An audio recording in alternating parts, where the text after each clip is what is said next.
Hi everyone, it's me, Spring, the fiber enthusiast, and welcome to the channel. I want to welcome each and every single one of you, and thank you for being here, and thank you for watching all the videos from start to end. So, today is a podcast day where I go over what I've been up to this past week and also to do a show and tell of what has been shared with us over in the email or on the Facebook group for show and tell. So it's what y'all have been up to as well as what I've been up to. So let's get rolling. As you might know, or maybe not, lots of different things happen here in this studio. And, there's things that happen out on the farm too. But as far as here on the channel, most everything is here in this studio. So we have knitting, needle tatting, crocheting, spinning, weaving, lampworking, different things, lots of different things, and lots of different fun things. So we have, it's not set up as a crochet along. I'm not doing it as a crochet along. However, the videos are for, and it's going to come out every Monday, starting this coming Monday for the next 4 weeks. There will be a part. So 10 rows for the first 3 parts and 12 rows, which includes a 2-row border for the final part. Now what I'm talking about is this square shawl back here, which is Pineapples and Tulips Square Shawl. Now the white is what I originally did quite some time ago now, and finally got it all recorded. And I used one mandala, Lion Brand mandala cake, to create the tutorial for this shawl. Now you can use whatever you choose as far as your yarn and hook size. That's up to you. You are welcome to choose whatever you like. Just remember, the smaller the yarn, the smaller the hook, the smaller the outcome. And here we are. So that is it, using a mandala cake. And so it goes over, and because it's square, it hangs over your shoulders a lot better than just like your standard triangular one. So it just kind of wraps around your neck and hangs down the front because of the design of it being square with this big swoop in the center. So that was something I wanted to do that was just different. And if you think of it like a very, very large, we're going to go back to, the 80s and do sailors' collars, the ones that were crocheted square collar. And, it was like, just, it decorated the top of a dress shirt or something like that. Similar, very, very similar as far as that goes. So we start off with the pineapples. We start off with 3 pineapples, then we have 2 to create the points for the bottom part of the square, and then we square it out. So there we are, and there's your swoop. So that is the Pineapples and Tulip Square Shawl that is starting on Monday, part 1. And hopefully all goes well. If you need any help with it, please reach out to me. I do have it marked as intermediate, and you would need the basic knowledge of filet crochet. And yeah, hopefully all goes well with that. Now what I had left over from that cake, I just worked up on the Addy and made yet another beanie to go for K&K Crochet's Bumblebee Mountain Outreach box. I already had it out, and there was enough left to make a beanie. So it's just the remaining whatever was left over. So that is that. I also started back on some knitted socks. I have a couple pair of knitted socks in here that I need to get done and get them out of here so that way I can work on something else. And I started in on the heel on this one. So should be done with the heels shortly, and then around to the toe and do the toe, and that's one will be done, and then I'll just start up the next one.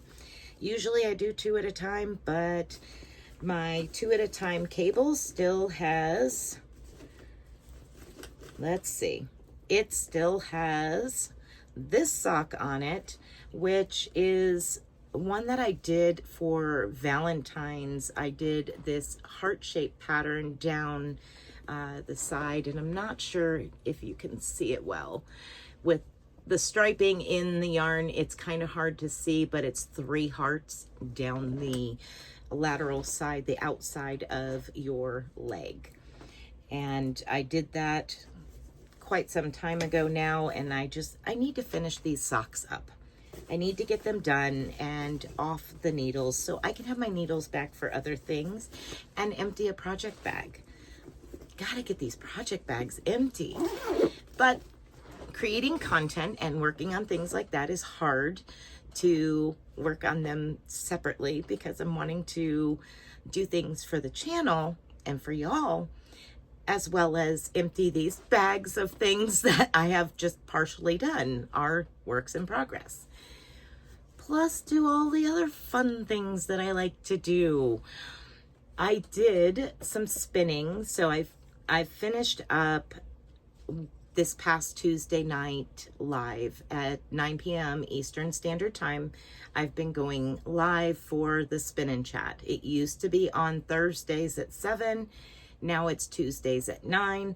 But I finished up the fiber that I had blended, and that video came out last week of me blending the fiber that is now worked up on that particular bobbin, and I am currently working on the second bobbin of that same spin.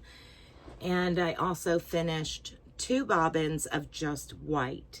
Now I'm going to spin a cable ply, so I will do these 2 together, and this one and the one that I'm currently spinning with the rest of the fiber, and then I'll cable ply them together. So that's going to be this coming Tuesday night live. I will take and actually finish the plies into a cable ply. So I got just a little bit of fiber left to finish spinning, so that way I can do that plying.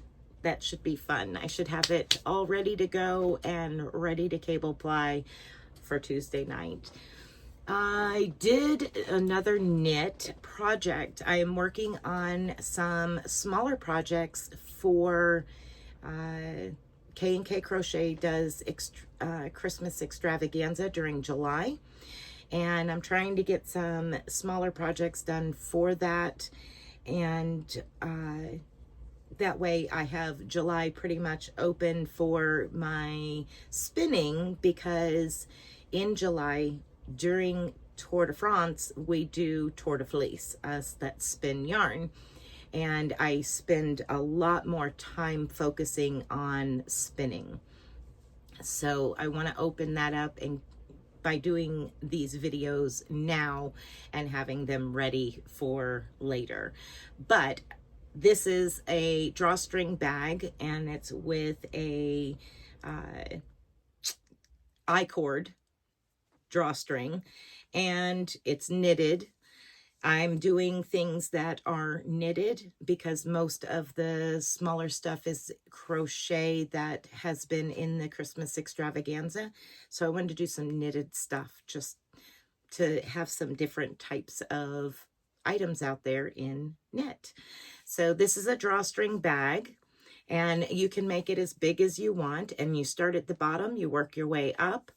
And then you create some eyelets and some little mini puff type stitches, and you can make an I-cord, or you could use ribbon, whatever, but it would be like a bag to maybe a little bit bigger, put a bathing suit in it, or your headband to hold your hair back, and a little makeup remover, pads and a washcloth, things like that, that you could put in this and just take it with you type thing.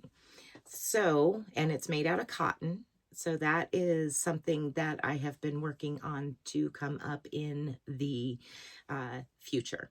So that will be coming out more than likely in July, but nevertheless, that is something I did this week.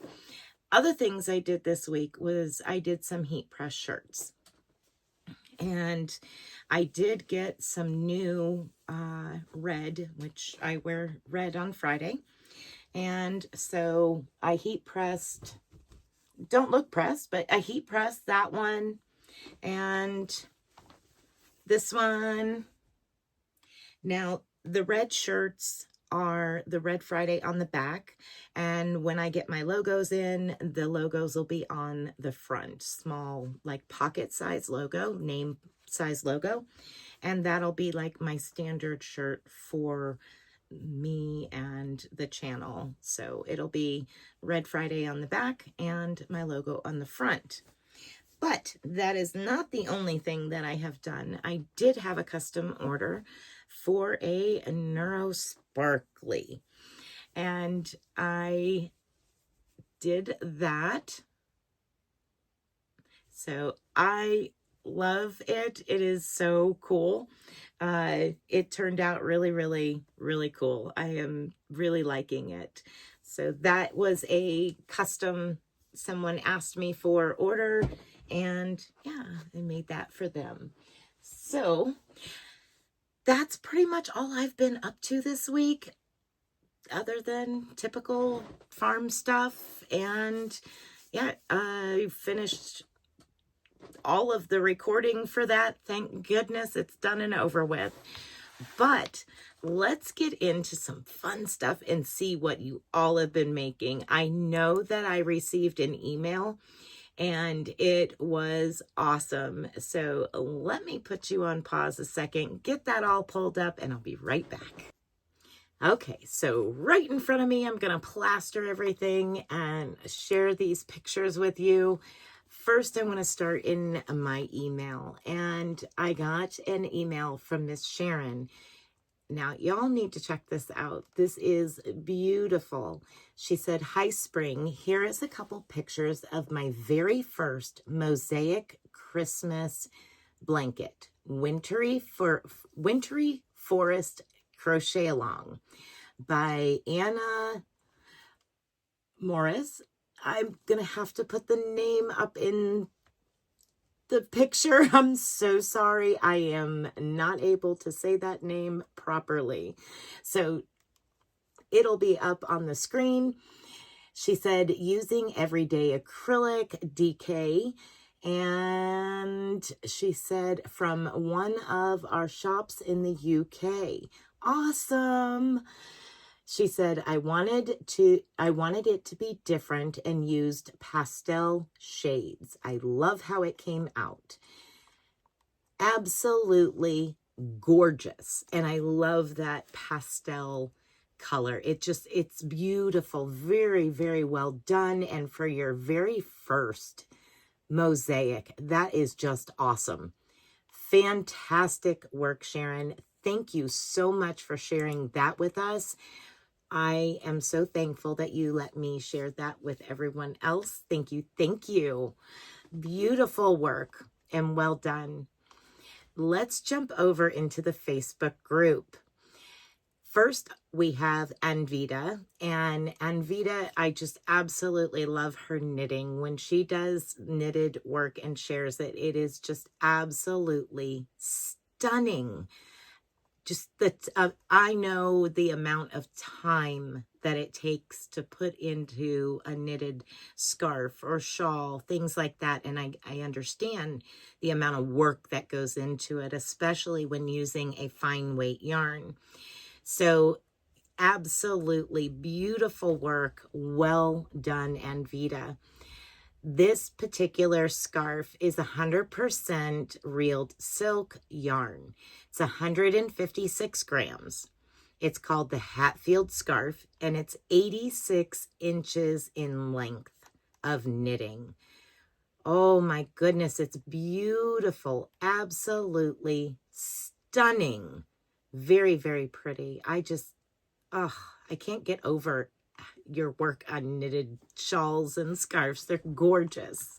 Next up, we have Sarah's crocheting, and she is working on, and again, I am going to put the name on the screen just so that way I don't just mess it up totally. She is working on this shawl, and it is, again, beautiful work. You guys are amazing. I love the stitches in this. Just gorgeous work. Beautiful, beautiful crocheting. Nicely done. Very nicely done. And next up, we have Cecilia. And Cecilia said this is her update on her Wave Stitch Tunisian baby blanket. It's a Tunisian blanket, and it is using Big Twist Value yarn, about 7 inches more to go on length. Stitch pattern by MDL Crochet. Very, very nicely done. And that, again, is a lot of work. Absolutely. Very, very, very beautiful work. And you have just done a gorgeous job using beautiful colors that match, well. They blend well together and allow that stitch to stand out. Great job. Absolutely fantastic job. Pretty, pretty. All right, so that was our shares. I want to thank you all for sharing your beautiful work with us. Sharon and Cecilia, Sarah and Vita, thank you so much for sharing your work with us. It is always so inspiring. We get to see mosaic, we get to see Tunisian, knitting, regular crochet, all stunning patterns, all stunning work. And yes, great job, everyone. Thank you so much for sharing your work, your hard work with us, and giving us the ability to see some other patterns. All right, everyone. So that is it for our show and tell and what I've been up to this week. Thank you all for tuning in yet again for another podcast here at the Fiber Enthusiast Studio with me, your host, Spring. And I will see you all in my next video. And until then, be blessed and be a blessing. Bye for now, everyone.